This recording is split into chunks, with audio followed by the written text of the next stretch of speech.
Well, hello everyone, and welcome back to the city of Cadence, our East Coast-based city here in City Skylines 2. As always, I'm your host and creator Legio, and if you like what you see, you should do the typical YouTube stuff down below, because the validation of strangers on the internet helps me sleep at night, so you should help me sleep at night. But it has been a long time since I posted, and I will get into the reasons for that during the fast play, because there's quite a few, and I don't want to put you to sleep too soon. But just know I did have my reasons. And before we dive into the fast play, I just want to show off a few things, recap what we got built, and explain a few things because I don't build my cities in a linear fashion, kind of bits and pieces together, and it's pretty easy for the viewers to get lost in the sauce, so to speak. So let's recap what we got built in the last episode or two, and then talk about what we're going to do in this episode, and then we'll just go and do it. So in the last episode, we built ourselves the oil, natural gas, and coal yards, and I love the way they turned out. And yes, I'm very well aware that there's DLC for this now. I started this build before the DLC came out, and I wasn't checking the news reels too often, and didn't realize that what I had built could have been built a lot easier with the DLC. So a little bit of egg on my face, but I am actually very happy with the way it turned out. Given that I didn't have any assets really geared towards this, I think it looks amazing. So it's going to stay the way it is, and we're going to be happy about it. And before I move on, you guys will see quite a few of these, because if I don't address this, someone's going to call me out in the comments. So I'm addressing it now. These gray and white checker boxes are from static ploppables that I've unsubscribed from because the author has come out with newer versions of them and they are better. So I'm incrementally swapping them out. I do it all at once, but it's a painstaking process, so I figured I'd just divide and conquer and do it gradually throughout time so it's not so overwhelming. So yeah, that's addressed. We've looked at that little oil and coal pier, as I call it. To complement that area, we have ourselves our cargo and container port over here. And I've got to say, I love the shape of this and I love the look of it. Especially given I didn't have any of the cargo DLC to work with. I think this looks fantastic. I saw one comment that asked if I was going to redo it. The answer is no, it's going to stay the way it is because I love the way it is. As for that DLC that did come out, I do plan on using it at some point because I plan on building one more cargo harbor for the area because you can never have enough, I guess. So I do look forward to using it then. I think it's going to make the build a lot of fun. So that's what we got built in the last couple episodes. Let's zoom out a little bit and work our way over here and talk about what we're doing today. Today, we are going to expand the grid here in Roxburgh. Go ahead and get out of this view so we can point at things. So we are going to expand this grid quite a bit, all the way down to probably this area here is what I'm thinking. Just this big green field right here is going to get a lot of roads in it. And I want to lay those roads down so that we can get some of our metro lines going, because we are going to get the start of our metro system going. I'm not going to go crazy with it today. I'm just going to draw a line or two, maybe three, servicing Roxburgh, because my plan is to get this borough or island more or less flushed out before I move on to anything else, because I'm just enjoying this space right here. I do plan on working on the downtown sooner rather than later now because, hit the wrong button. Sooner rather than later, as I was saying, because now that we have the asset workshop going, I think I can finally get it to look how I want it. I was waiting for PDX mods to finally give us what we wanted, and it's here. So I'm going to gradually build up the asset collection and work on the downtown in increments like I'm doing everything else. I think I can do maybe a block at a time in here and see how it fills out, because right now it is very empty. It's just got the lone train station. Still a pretty good looking train station though. So anyways, yeah, that's probably enough of me rambling. I think it's time for us to go ahead and start building, and I'll just talk to you guys while the screen is moving. So enjoy, guys.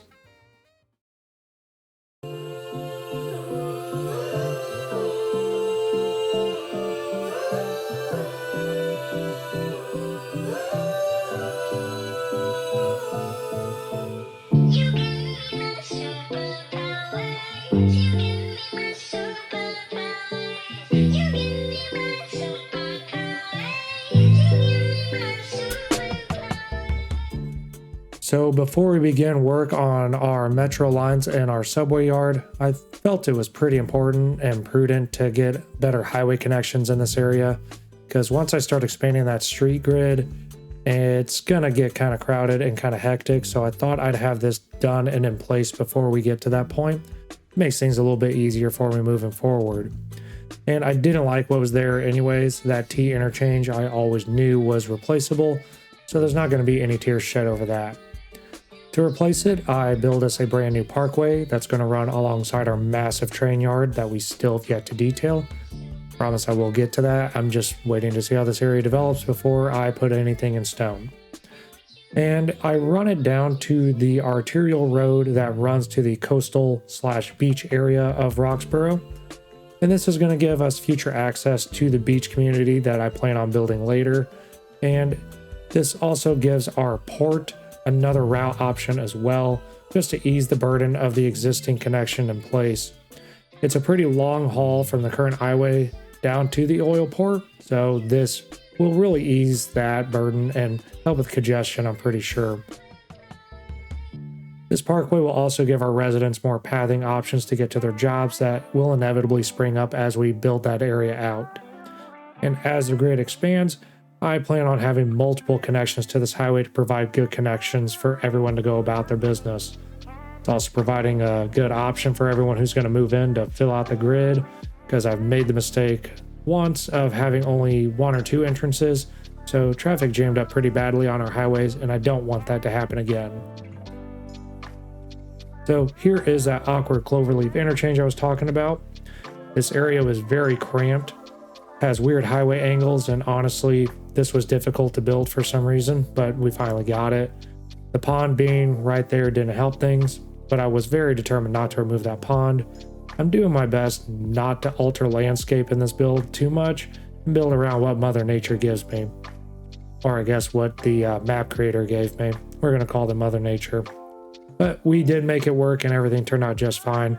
I think the awkwardness makes it endearing.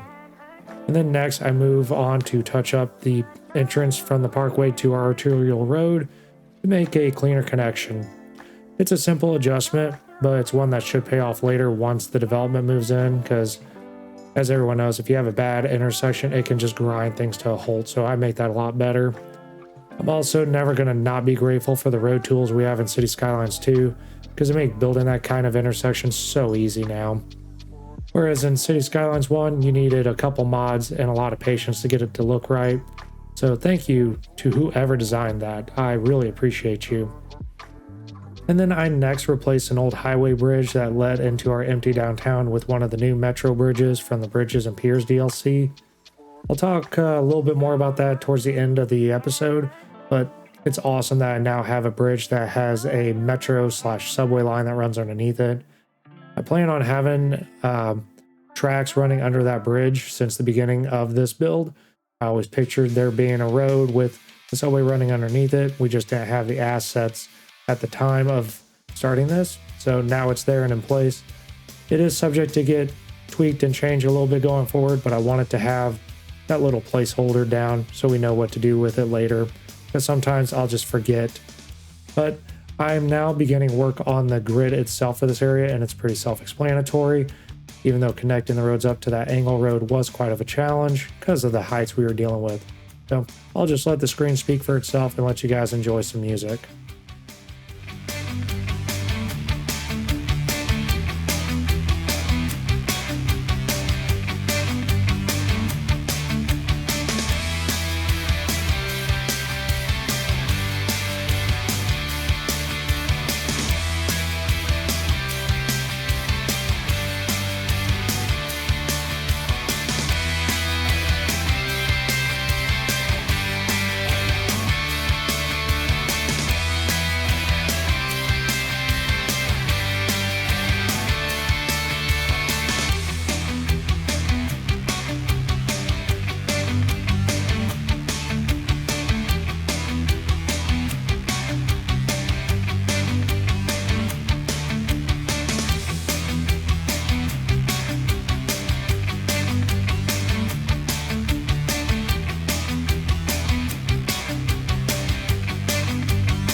Once we have our grid in place, I extended this 4-lane road that is currently named Willow Street down towards the harbor.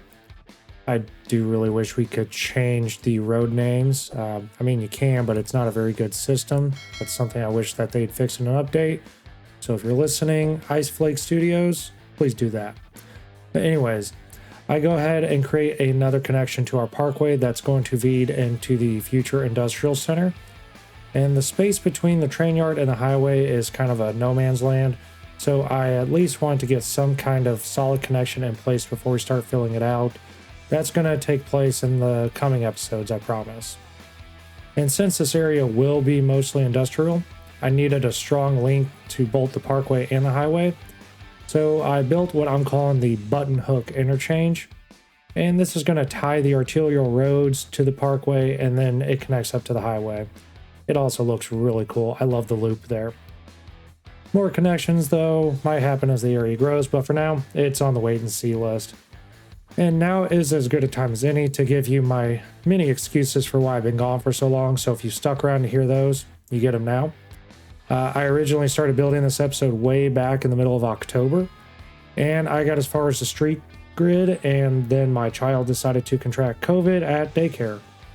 And she was generous enough to give it to me and her mother as well. She's such a giver, that one. She's just so sharing. So for about 2 weeks, the whole household was down and out. My wife actually got it the worst. She was sick as a dog. And we have a dog who's been sick, so I know what I'm talking about. But anyways, we recovered from that and we got back up and going. And as soon as I got to feeling better, work got super busy going into the holiday season. And also we had plenty of travel during the holiday season. Had a couple of trips to see family. We went and did some family photos for Christmas. And then we took our yearly Christmas vacation down to Nashville, Tennessee this year. So I was a super busy boy. And then you couple that along with all the updates that came out for this game that kept me from playing due to waiting for mods to update and this, that, and the other. There was just a myriad of reasons why I was gone and hadn't been able to get much recording done. So you guys can decide if those are valid enough reasons and excuses, and let me know down in the comments, because you know what, don't let me know in the comments. They are what they are.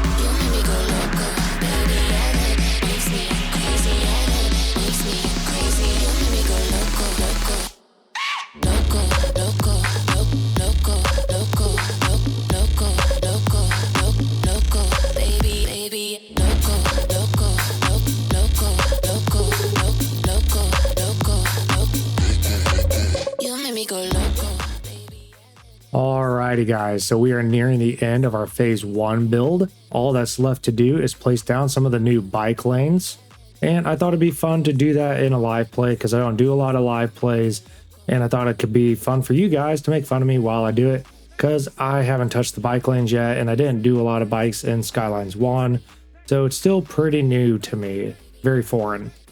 But let's look at what we built a little bit before I get into it, because now we can slow things down and admire what we built. What I'm most proud of is this interchange area right here, where we have a really messed up 4-leaf clover, but it's functional, and beauty isn't in the eye of the beholder, so behold and admire its beauty. But yeah, that was a weird area to build in, so that's why it turned out that way. This one though, this interchange, I absolutely love it. I think it looks great, and it's very unique and different. I call it the button hook interchange, like I said in the fast play.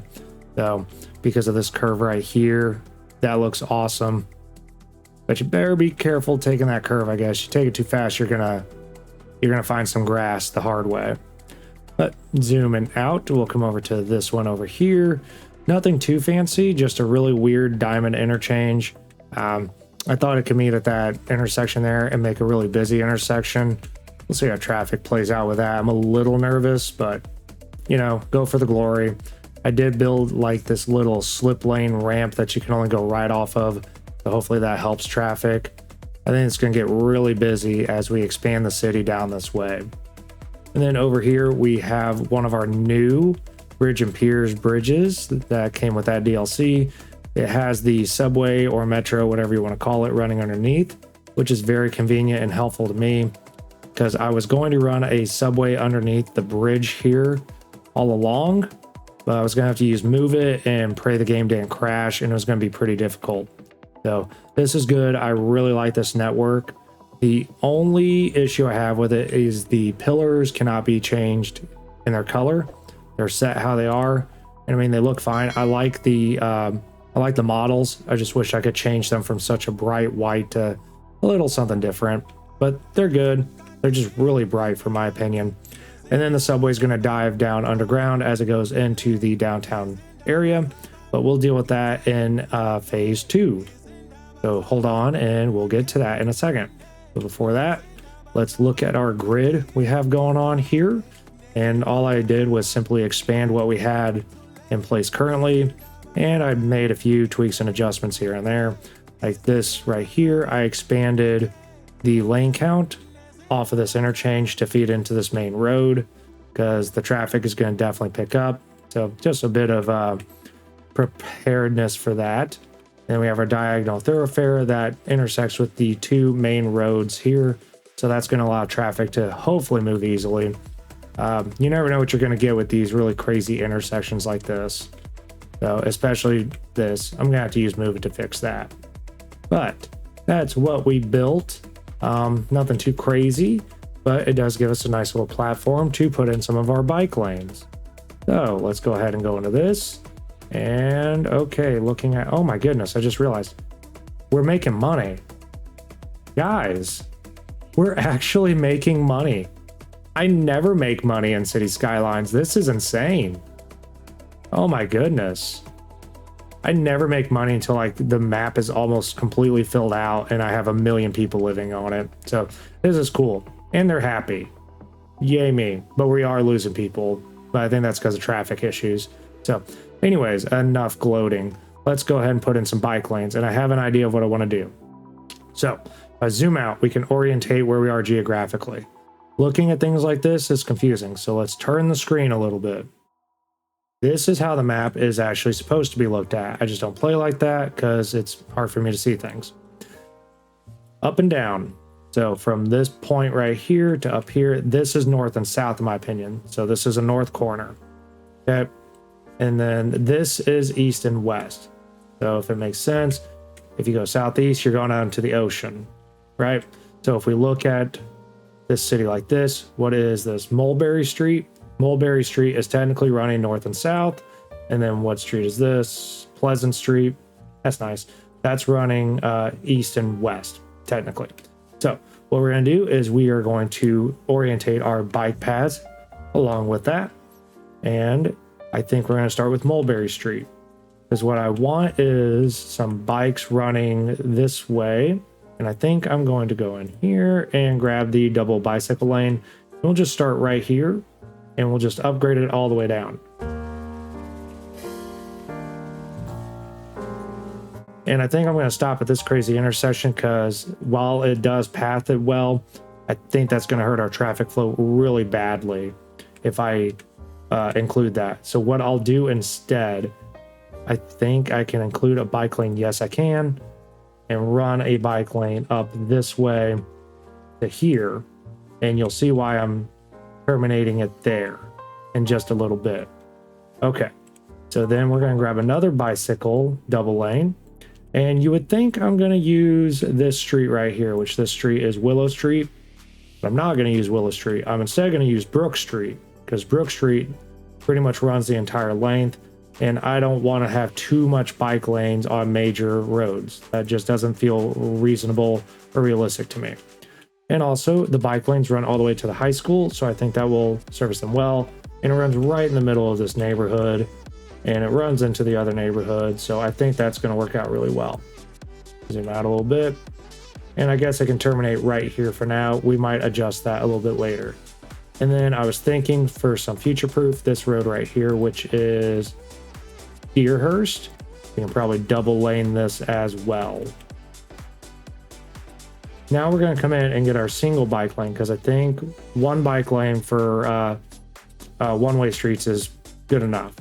And I think I want to service these roads right here. So these ends hanging off right here, I think these are a pretty good place to put our bike lanes. So we'll come in here.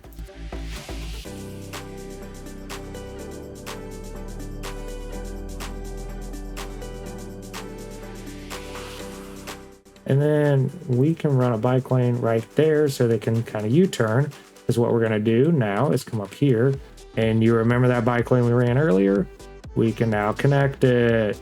Yay! Foreshadowing, foreplanning, yay, city management, yay. And we're going to run it all the way down. And bang.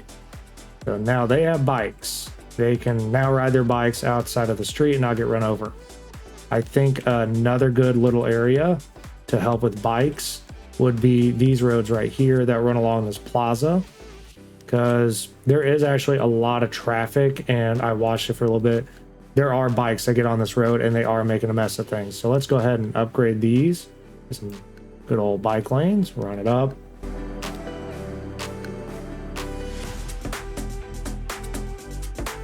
And then the question is going to be, oh no, it terminates here. Well, what we can do is we can have a bike lane.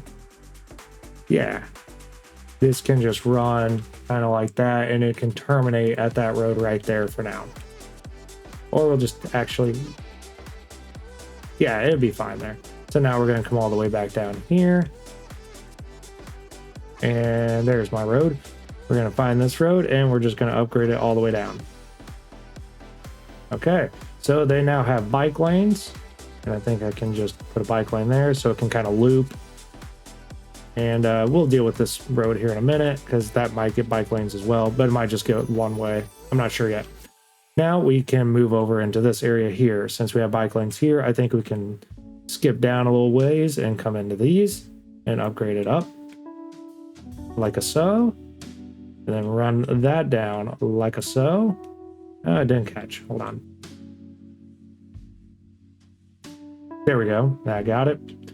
And then we can just have a bike lane here so they can kind of connect. Let's do it on the other side though. Okay.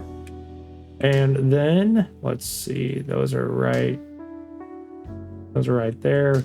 I think bike lanes like right here would be pretty good. So let's put a bike lane here and run her on up.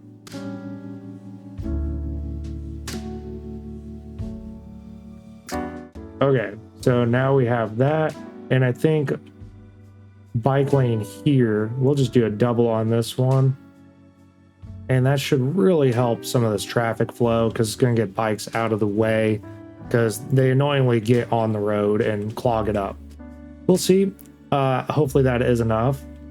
And yeah, one thing that I do want to address, and I saw it in the comments a while back, I need to probably add some more parking along Mulberry Street here. And I agree, there's not near enough parking.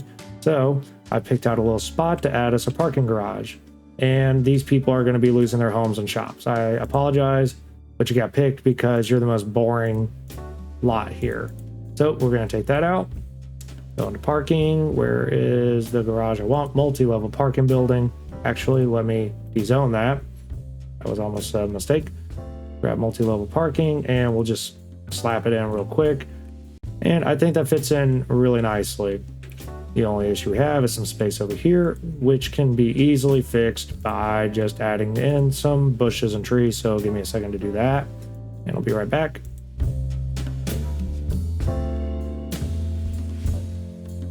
And we'll call that good enough.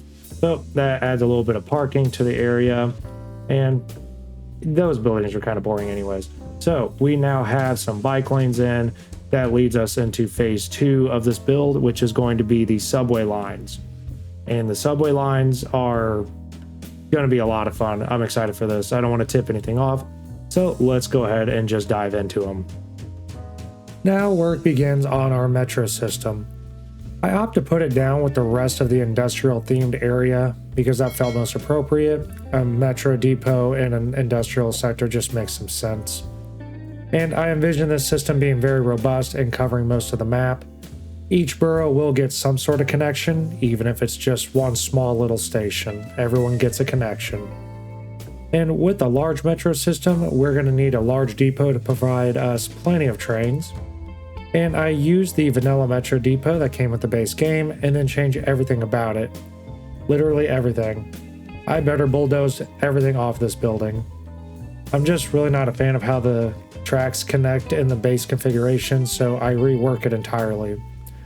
But I do use the additional track sub-building to add into our train total, making about 20. And then, with a lot of patience, anarchy, and move it, I create a decent looking subway yard modeled after the MTA Coney Island yard, which I'll put up on your screen now. I really like how that yard has a loop and the block set up right next to it. That just looks really cool to me, so I want it into my city as well. I also like how it funnels into a single line that leads out into the mess that is the New York City subway. So my subway is going to be a mess. It kind of made sense for me to emulate what New York's doing. And I do know there will be need for additional metro depots later on. I'll add those as the need arises, but they won't be as beefy as this depot, and they'll mainly just service singular lines that'll basically go from point A to point B and won't be connected to the grand network, so to speak.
Now I begin sketching out the blueprint for the metro line here in Roxborough. And I'm gonna go ahead and stay in Roxborough for now because I want to finish this area off first and then I'll move on to the other boroughs. And I'm planning on keeping as much of the metro above ground as possible, primarily going over the roadways. I find this way more visually appealing to see trains rolling through the city, snaking their way through the buildings, running overhead of pedestrians and motorists. It's just a cool thing to see and I really enjoy that. I also wanted the added challenge of building above ground. It really forces me to plan things out and respect the space I am building in. Obviously, we will have some underground lines as well, but I won't be placing any underground lines in this episode since those are extremely easy to place, kind of a cheat code in my opinion, and I can do that at any time, so I'll do that as the need arises. Now, the layout is going to be very simple for this area. It's going to be 3 lines that run north and south, and they're going to be separated with a few blocks in between. I also include one more line that's going to run at an angle that'll end up connecting all 3 of the lines. I can see now that the citizens will most likely want to move north and south and only go east or west when they're leaving the borough. most likely to the downtown area, which will be facilitated by a couple of bridges and underground passes that will get built later. But these 3 lines will act as the main lines for Roxborough, and we will have transfer points at key locations just to accommodate interborough travel. And I'm going to use a mix of 2 and 4 lane tracks, because I can see the future needing some express lines to get people moving very rapidly throughout the area. Some of the challenges I faced while placing down these lines were ensuring the elevations were nice and smooth, that I didn't snap to any of the intersections, creating unwanted roundabouts, and ensuring that the tracks were centered over the roadway because they like to go off-centered because of the snapping tools. I had to turn those off and on as I needed. And I did come back through and clean up a lot of the mess I made off-screen, so don't worry, any clipping you see was fixed.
With the metro lines drawn, I now place in some station platform networks along each line, and I use actual elevated subway stations to act as termination stations.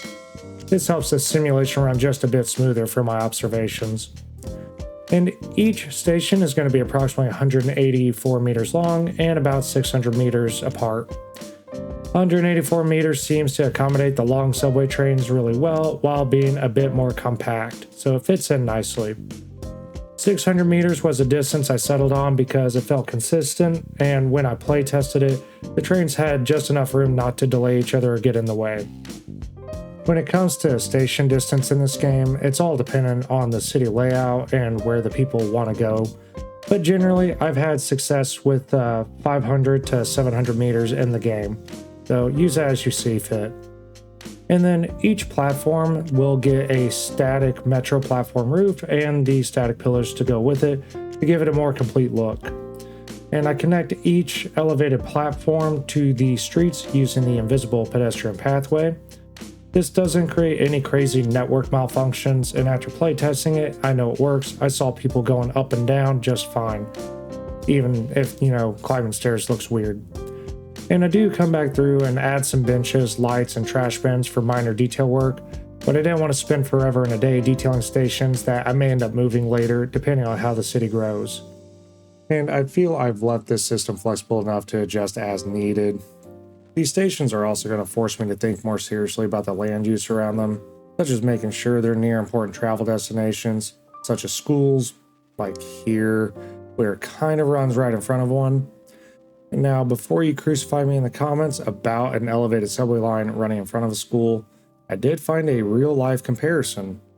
There is an elevated subway line that runs directly in front of the Judge Charles Vallone School in the Astoria neighborhood of Queens. So I'm just emulating what I'm seeing there. EMTA basically said, screw them kids, and just ran it where they wanted to. So I guess they got to listen to that during class, and it's probably really distracting, but hey, on the plus side, at least they have a nearby stop so they don't gotta walk very far. City planning at its best, I guess. And now to finish things off for this episode, I return back to the depot yard and I do some light detail work. I don't go crazy here. I mean, it's a depot yard, why go crazy with it? But I do create a rock-laden shore to act as a buffer between the harbor and the metro yard. And I like creating these. They're actually pretty easy to make and a lot of fun for me. So yeah, if you're ever going to create one, you just take the line tool, use your rocks, set it to random. That helps a lot. And then you just kind of create your little rock line there. And then I use the riverbed surfaces to act as a transition from the water into the shore. And then I place a little bit of vegetation here and there. You don't want to go too crazy with it. I mean, trees and bushes don't grow great on rocks, but you can just place them in between opening here and there, and it makes it look really good. So yeah, that helps quite a bit. And then when I transition over to the metro yard, I go ahead and use the sand surface from the original metro depot and then blend it with El Gando's stain surface, and I end up loving that result. It looks really good. You'll see that here in a second, but I first had to surround everything with a fence because you can't just have people running willy-nilly into your metro depot. It's dangerous. We got to keep the kids away from it, even though we're going to run a train right by most of their schools. Yeah, it makes sense if you don't think about it at all. And then from there, I just add some bits and pieces to make the area a little bit more interesting, but again, I keep it pretty simple, just using some of the new static buildings we got. And yeah, pretty much that does it for the time-lapse portion. I think things look really good, even though it seems a little disjointed, but I like the results. Things are turning out pretty good, and I guess I'll leave it at that until we get into the live play and I show you guys some stuff. So enjoy until then.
my place and all they do is here I am just always run, not win, and all they do is mirror, mirror, tell me, what is it about them? Living like it's their game. Karma said it better than me, you'll just end up losing. We're in a house made of glass, devils in disguise. I can see right through your eyes, baby, I can see your lies. We're in a house made of glass, devils in disguise. I can see right through your eyes, baby, I can see your lies. Alrighty guys, so it took us a while, approximately 3 months to get everything done and built, but we have finally reached the end product, and I think the end product was well worth it because it's a pretty sweet subway yard, y'all. Look at that. That's pretty sweet. I love the look of it. It looks great. And I think if we do a little side-by-side comparison of the MTA Coney Island yard next to it, you'd pretty much think they were brothers, except this one is the better looking and more handsome one. So yeah, pretty sweet subway yard. If you like it, please let me know down below, because I'm just super proud of this guy. So very happy with that, and I think it's going to give us a good base going forward for our subway network. Oh, I just saw this over in the corner of my eye. The ship can turn without hitting the shoreline. Not gonna lie, I was a little concerned about that during the build of if they'd swing out too wide and hit that rocky shoreline and kind of beach themselves into our subway yard. But no, they're good.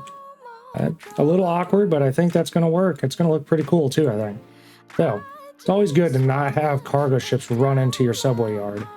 So yeah, that is the yard itself, and it produces 20 vehicles, which is a pretty good number for us to start out with. If we need more vehicles, we can always add smaller depot yards throughout the build. I don't anticipate having to do that too much though. And then this little piece sticking off here, this is in case I decide to extend this line and go underground or something like that. It's just kind of a placeholder for now, so don't pay too much attention to that. Like I ask you to do with everything in this series, don't pay attention to this or that. It'll eventually get fixed, I promise. So let's zoom out and look at this horrific mess from up top. We now had to go ahead and draw out the lines, and there's going to be 3 lines that we get drawn in this episode. And they are, again, subject to change, but I think for the most part, the blueprint that I have in place is going to be good going forward. So what I'm going to do is go ahead and pause the game, like I always do, bring up my little subway line tool, and we're going to draw out our lines. And I'm doing this paused because as soon as you complete the line, if it's playing, it's going to start spitting out the vehicles, and I don't want it to do that yet. And you'll also notice I've placed all of our integrated subway stops along each of our stations, so they're already in place and ready to go. And I did test play it already. The vehicles will function on these lines, so long as it didn't break anything between now and then. So let's go ahead and get this first line placed, and I think it's going to run from here all the way up to here, and I will do that real quickly. So hang on to your seats, and we're going to get this done.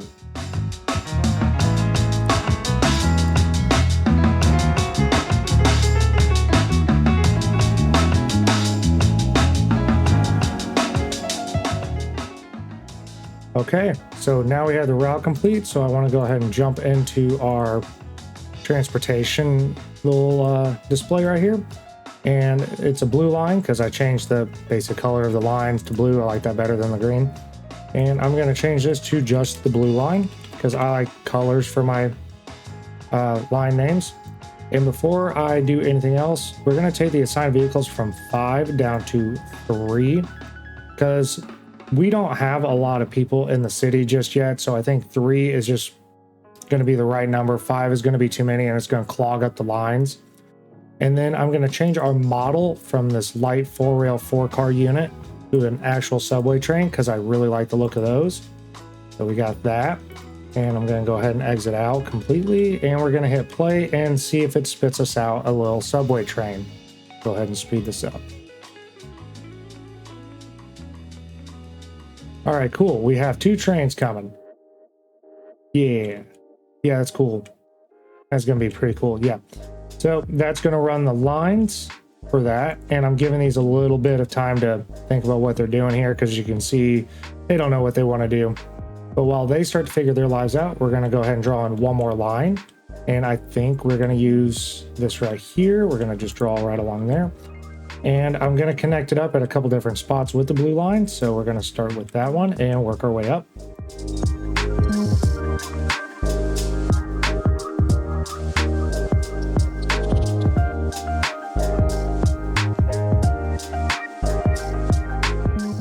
Okay, so now we have that line in place, and we're going to go into our tab again. So here, nope, that's trains. We are going to turn this into the red line. I'm pretty sure I like that better. Red and blue. And we're going to pause real quick before we start spitting out trains again. We're going to take that down to 3 as well. And it's already going to be stuck on the subway train. So I think we're good there to hit play. And here comes our train. All right. And it looks like these trains are kind of figuring their lives out. We'll see. I did play test this, I promise, and they were okay at running it. Worst comes to worst, we just use better Bulldozer to get one of these trains off the track. But I don't really want to do that yet. So while those trains all figure out what they're doing with their lives, we're going to go ahead and draw in the third and final track. And it's going to run from here all the way up on the other side of things. So give me a second to do that.